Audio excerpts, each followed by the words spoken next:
23 April, the President directed the waiting task force to proceed with the first shot, a weapon development drop.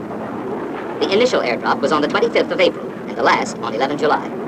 During this period, a total of 24 weapon development shots were detonated in the Christmas area. All drops were on target and within the precise time and space limitations established by the requirements of diagnostic instrumentation, a record by the B-52 crews, which reflected a high degree of bombardment skill. Detonation technological efficiency also scored high in the fusing and firing systems and in the device telemetry.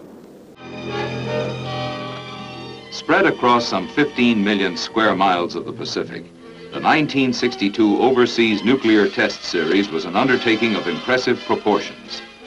The test program, under the code name of Operation Dominic, required a technical and operational buildup of unprecedented scope, with planning, preparation, and deployment, all on a tighter time scale than ever before attempted in overseas nuclear test operations. Concurrent testing at 4 widely separated points was necessary to meet these requirements. Off Christmas Island, a series of weapon development airdrop tests was made, followed by later drops in the Johnston Island danger area. All drop aircraft staged from Hawaii. A Polaris weapon system test was launched from the open sea into the northeast corner of the Christmas Island danger area. A combined ASROC anti-submarine weapon system and underwater effects test took place in the open ocean several hundred miles off San Diego. And high-altitude nuclear-tipped missiles were launched from Johnston Island, with instrumentation to gather weapon effects data distributed over wide areas of the Pacific Ocean basin. All were prescribed for completion in the shortest feasible time. Here are the highlights from the high-priority inception of the operation to its successful termination.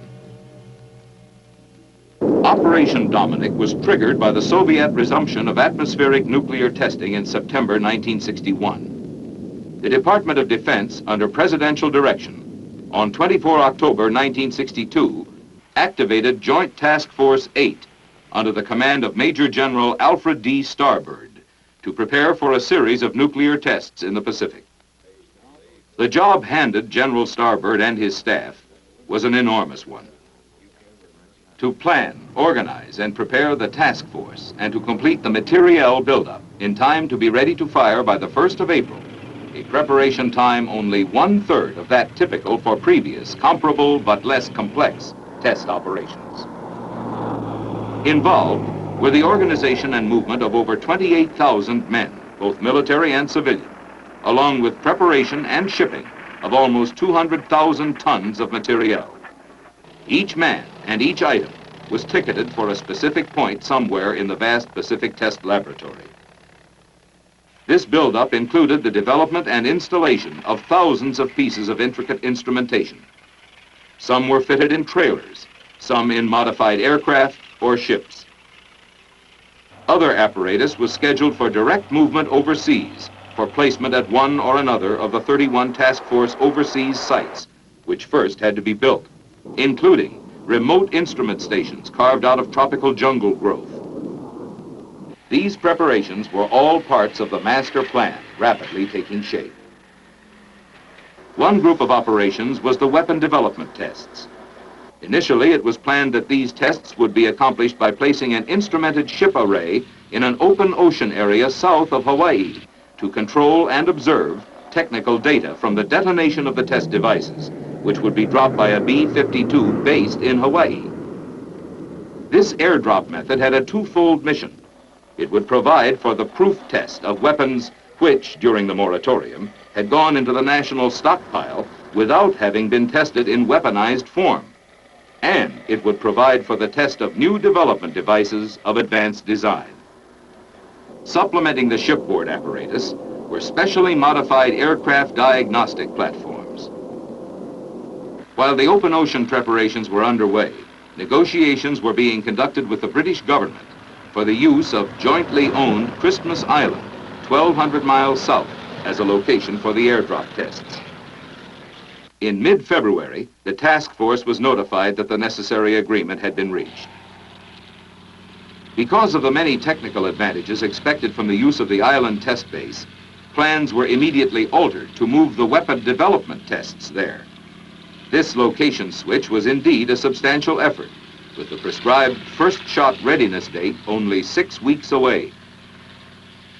The main features of the 1962 test program were by now essentially defined, although many details were far from firm.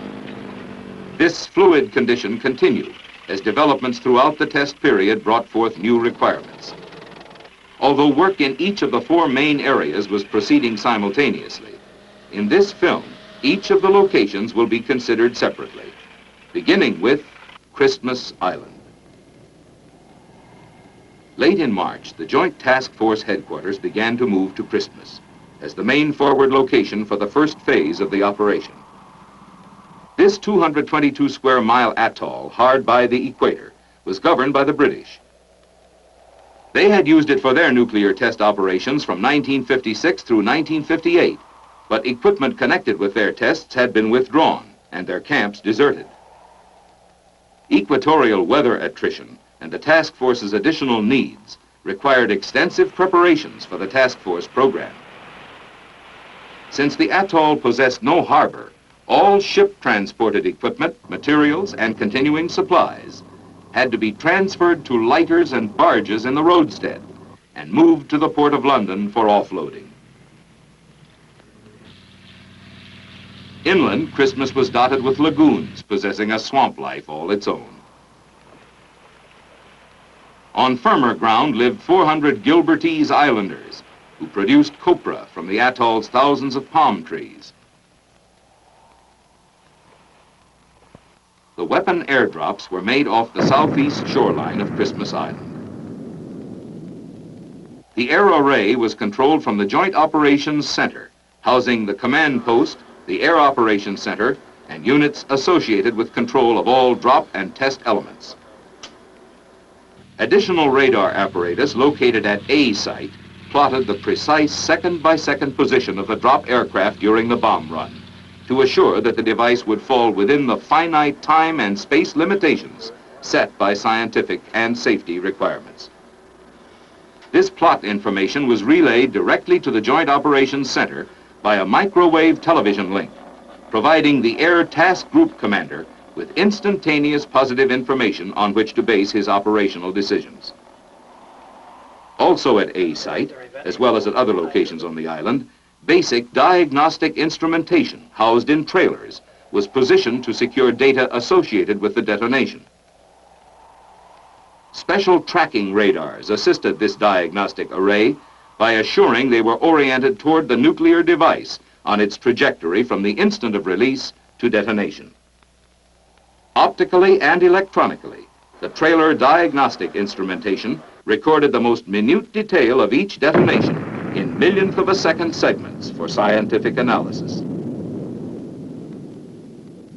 Under the precise positioning of the Air Operations Center, various types of aircraft also gathered additional diagnostic and weapon effects information. 2 modified C-130s were platforms for fireball measurements with high-speed cameras. They also carried other instrumentation to record data on internal device behavior. This technique, rudimentary at the start, was perfected to a high degree of effectiveness during the Christmas airdrops. Control aircraft backed up the Air Operations Center's positioning of the air array, along with checking out the feasibility of an all-airborne diagnostic concept. Other aircraft recorded thermal radiation, radar attenuation, and chorioretinal effects for eye damage studies.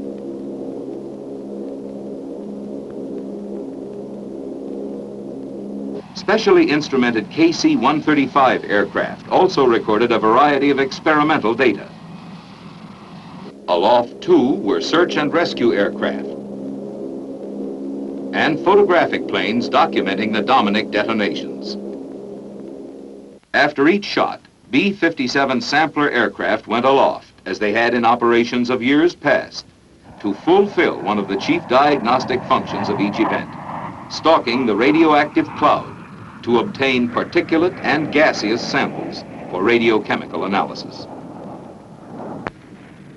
Throughout the Dominic tests, maximum security was maintained around the Christmas and Johnston Island test area boundaries by the Navy destroyer and P-2V watchdogs. Round the clock, throughout the entire test period, the P-2V aerial fence riders rose from their Christmas and Johnston bases for their 10 to 12-hour runs in constant touch with the destroyers below. Daily, they greeted the Soviet instrumentation trawlers, which for 7 weeks lurked just beyond the danger zone periphery.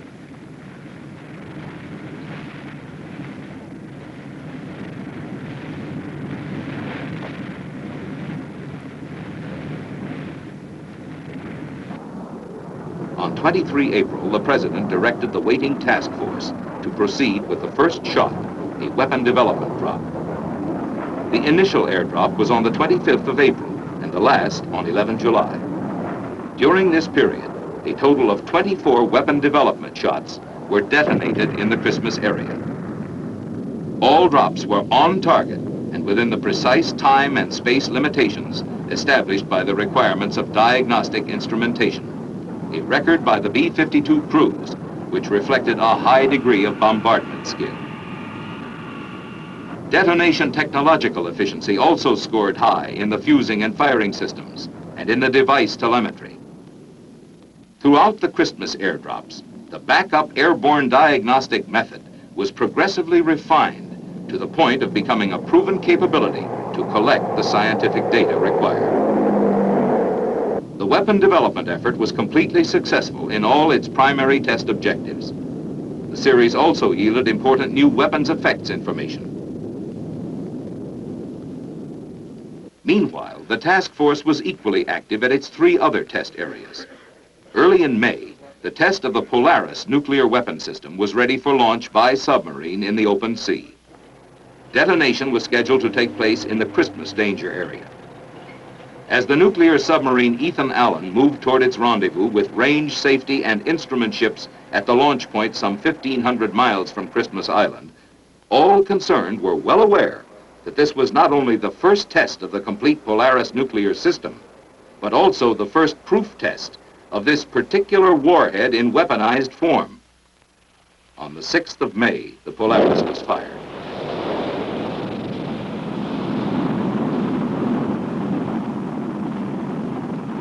Two submarines near the burst area, together with orbiting Christmas-based aircraft, confirmed that the warhead detonated on target at expected yield. The first proof test of a United States ballistic missile nuclear warhead in its full re-entry environment was completely successful. Meanwhile, a group of task force ships several hundred miles off the Southern California coast were completing preparations for the ASROC event. This test had a dual purpose. It provided a system test for the nuclear ASROC anti-submarine weapon system and also a major underwater nuclear effects test using a heavily instrumented test array. 11 May. With test equipment ready, the destroyer Agerholm moved on station. Her regular crew selected an unmodified stock ASROC and lofted its nuclear warhead toward a target centered in the test array. The entire operation was successful, with both the operational and effects test objectives achieved. During this same period, at Johnston Island, the launch center for the high altitude program, deployment of men and instrumentation had proceeded on schedule for a first event early in May. The purpose of the high altitude tests was to gather a wide range of effects data bearing on both the offensive and defensive aspects of nuclear attack upon incoming ballistic missiles, including warhead kill mechanisms and electromagnetic blackout effects on both radar and communications. On mile-long Johnston Island's limited acreage, crowded around and between the runway and ramp areas, were the missile launch complex and a line of more than 30 instrument rocket launchers, together with the many other necessary testing and support facilities. World War II bomb shelters were utilized for housing the command post of the Joint Task Force and other stations manned during the launch events, including those of the Scientific Readiness Team and Launch Control Units. This radar dish, scanning the sky for electromagnetic effects data, is representative of the test equipment set up and operated by the scores of technical projects. The launch vehicle groomed to carry the nuclear warheads to test detonation altitudes was the Thor missile. In the early plans, it was scheduled to do the job for 2 and possibly 3 nighttime bursts at various altitudes above the Earth's atmosphere. For these tests, the Thor was modified to carry 3 scientific instrumentation pods to obtain key data in close proximity to the burst. Each pod was ejected from the launch vehicle at a predetermined position along the missile's trajectory. The Pacific Missile Range ship moored at Johnston tracked the missile in flight for range safety purposes. Other tracking units followed the rocket instrumentation and scientific pods and determined their accurate positions relative to the detonation. Positioned at various distances from Johnston Island were 9 test ships, including the downrange anti-missile measurements program ship American Mariner, on loan from the Atlantic Missile Range. Pod recovery and surveillance ships were also on station, along with an aircraft carrier, whose marine helicopters evacuated from the island all personnel non-essential to the actual operation during each event. But Johnston Island itself was only the hub of an extensive network of land, ship, and aircraft instrument stations radiating in all directions, deep into both northern and southern hemispheres of the Pacific. Between the northern arc of Okinawa, Adak, Fairbanks, and Palo Alto, and the Polynesian islands of Tonga Tapu and Rarotonga, far south of the equator in Johnston Island's southern magnetic conjugate area, the roll call of islands hosting effects instrument stations evokes images both geographical and logistical, especially the latter, for over 200 ground instrument stations were prepared, installed, and manned.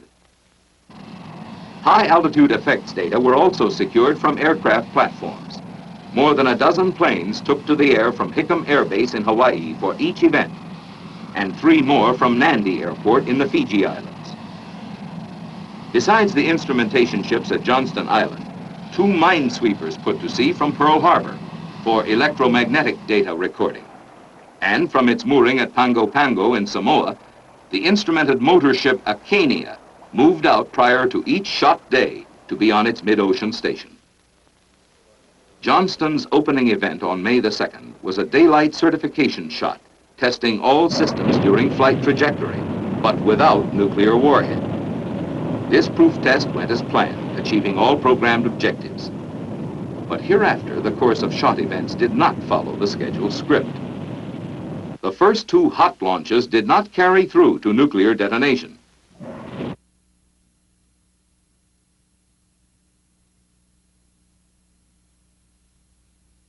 Neither of the failures was caused by the missile or warhead.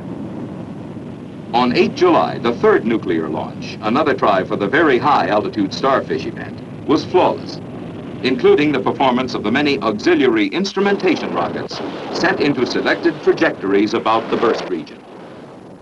Starfish detonated at its planned strength and height, producing wide upper atmosphere glow and extensive auroral effects. Here is how it appeared from Mount Haleakala on Hawaii's island of Maui.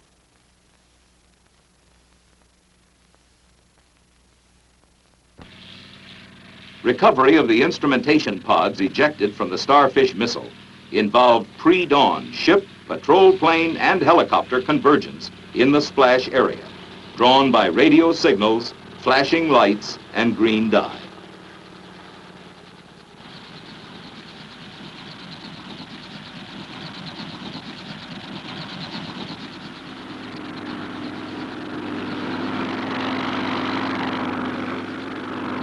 As soon as the pods were fished from the water, they were taken to the Johnston Island recovery area for removal of the scientific instrumentation.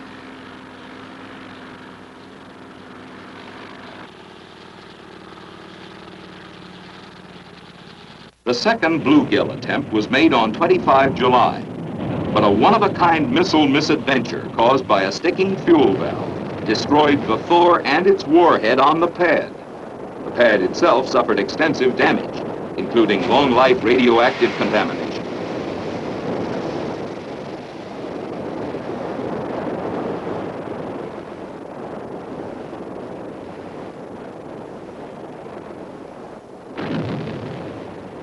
Repairs to permit another try at bluegill caused a significant delay.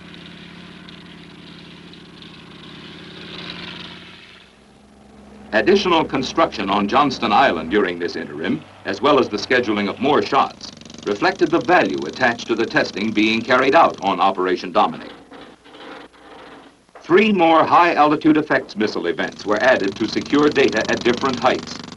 Also, 5 more over-ocean airdrops were scheduled, these to take place within the Johnston Island danger area. Besides a second Thor launch pad, the construction included facilities for the launch of XM-33 rockets and Nike Hercules missiles. The U.S. Army deployed a missile battery to provide launch support for the Nike Hercules missiles, which were scheduled both as nuclear warhead and instrumentation vehicles. On 15 October, high-altitude testing was resumed, resulting in another failure of a bluegill attempt, this time due to internal missile guidance malfunction. It was the last such disappointment. All remaining launches culminated in detonation at their planned altitudes. First came Checkmate, boosted to altitude by a Sargent-engined XM-33 rocket.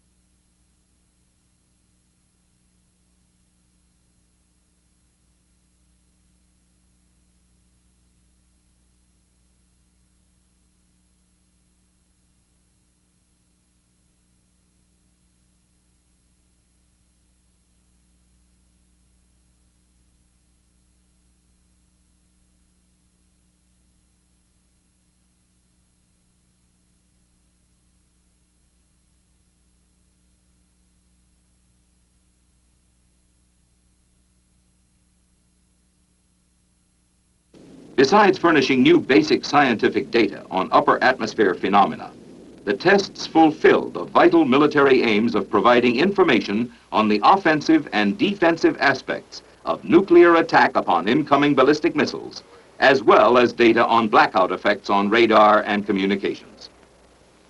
Meanwhile, the 5 additional weapon development airdrop tests in the Johnston Island danger area were conducted. To gain the scientific information required, the airborne array refined at Christmas Island was utilized as the sole diagnostic force, with the original C-130 aircraft joined by KC-135 jets carrying additional diagnostic gear.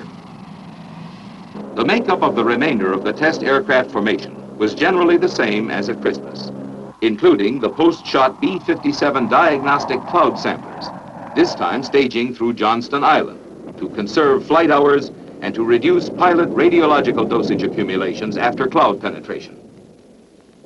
The air array was under the guidance of the Air Task Group Commander in one of the RC-121 aircraft, while overall control was maintained by the Joint Task Force Commander from Flag Plot in the Princeton near the drop area.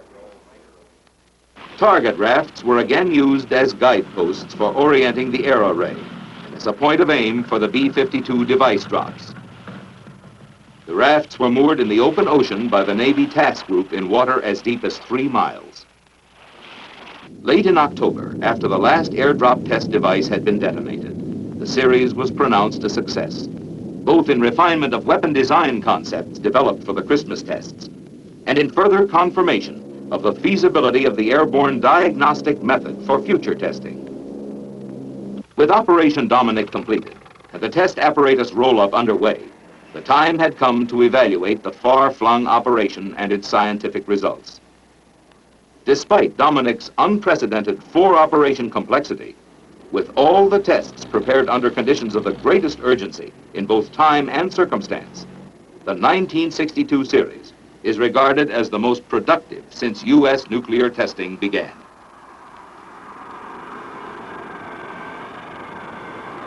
The analysis and correlation of Operation Dominic's wealth of test data will continue for some time. Nevertheless, the Atomic Energy Commission and the Department of Defense already have been enriched with vital inputs, both in new areas explored and information gaps plugged. This is reflected in the improvements of weaponry in the national stockpile, in new weapon design, and in the planning for future test programs, should the national interest require them. On all counts, Operation Dominic proved to be a significant milestone in the ever-vigilant task of keeping the nation's ramparts secure.